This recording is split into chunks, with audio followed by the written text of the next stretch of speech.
Finnish politician Paivi Rasanen has been on trial this week for hate speech and ethnic agitation after making public her belief that marriage is between a man and a woman.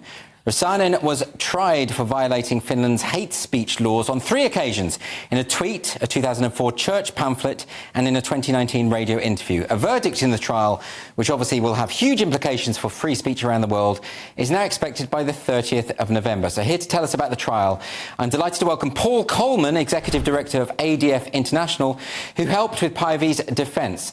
Paul, can I just start? This is not the first time that Paivi has been to court. In fact, she won her original trial and the state dragged her back in, isn't that right?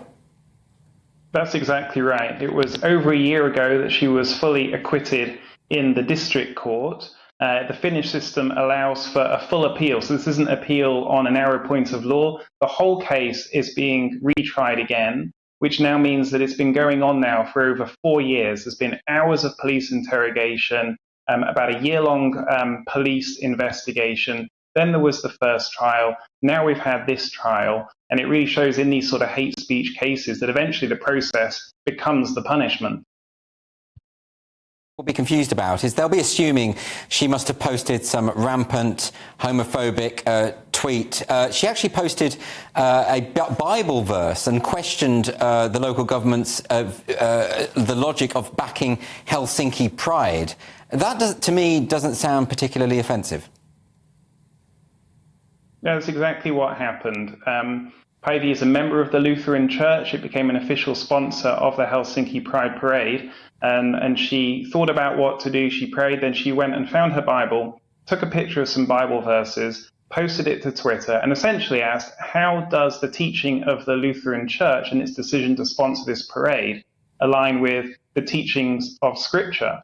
She thought nothing more of it. There were some comments underneath, like there always is. That was the end of it, she thought, until she found out the police were investigating this for a potential hate speech offence. And here we are, 4 years later, on it goes. And the prosecution in the trial this week, they've been saying that effectively it's not her faith in Christianity that is the problem. It's the way in which she chooses to interpret the Bible, that can amount to criminality. And those are their words. This is very, very disturbing. They also said that in the pamphlet she wrote, where she equated homosexuality with being sinful, that in itself amounted to hate speech and criminal behaviour, in which case we better round up everyone in the Vatican, right? Well, exactly. And the prosecutor keeps on saying this case is not about theology, it's not about Christian teaching. But if you look at the arguments that the prosecutor has submitted, the written arguments before court, and then hearing her in court this weekend at the district court, it's clear that it is absolutely about the Bible and about historical Orthodox Christian teaching. The prosecutor goes into great length in the legal submissions to explain how psychologically damaging the concept of sin is and how it can cause real harm. And in fact, it was this word sin that Paivi used in her tweet that she lifted directly from the words of Scripture. And so it's absolutely about the Bible, Christian teaching. And as you say, it won't just be, if the prosecutor is successful and if this results in a conviction, then this won't be the only case by any means. There will be cases throughout the country because this has been the historical teaching of Christianity since its inception. Yes, and if they roll this out, they might be surprised when they're having to bring Islamic preachers into court as well. I'm sure that won't go particularly well. But Paivi Rasanen is here herself now. Paivi, can you tell us how it has been for you this week, having to go through this? I have to say that just now I'm very happy that these days are over. So I was quite nervous when I was waiting for this trial, because I know that it is not only about me, it is about the freedom of speech and freedom of faith for all Finnish Christians. So, but I was happy that I could defend myself, and I'm also very thankful for those who have supported me. For example, ADF International and Paul Coleman and my lawyer and so on. So I'm relieved now that it is over, and now I'm waiting for the results in 3 months. So well, your critics will say that The problem here is that you obviously hate gay people and you were trying to incite hatred against gay people. What would you say to that? I absolutely deny that I have had any hatred against gay people or any other people.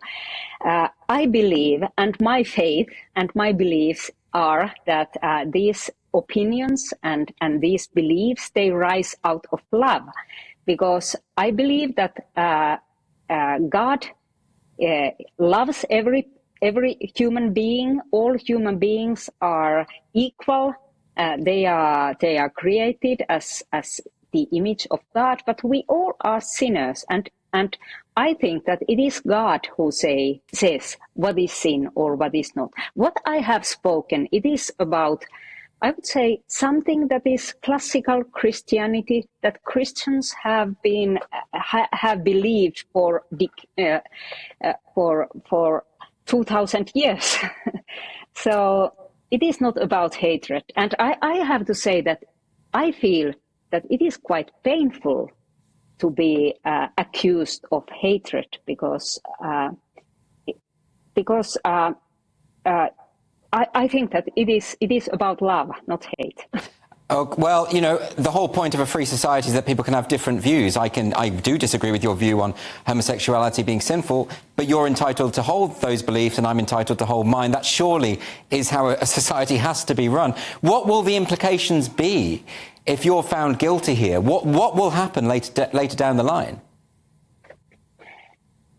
This is a very good question, because if I would be condemned, it would mean that also those writings, for example, my book, it would be banned. And we have thousands of similar writings or statements in Finland, and also they would be in danger. So I think that if I would be convicted, it would start some kind of persecution of Christians. And it is not only about Christians. It is the freedom of speech is important for everyone, also for example, gay people or anyone. So I think that my calling is now to fight for the freedom of speech in Finland. And of course, this decision of to court, it will have ramifications also outside Finland, because in other European countries we have quite similar legislations as we have in Finland. Absolutely. Well, Paul, I just want to bring you in finally. You've documented extensively the various hate speech laws that exist across Europe. What's it going to take to get these various governments to realise that even if you find someone's views unpleasant, they have to be free to have those views in a liberal democracy?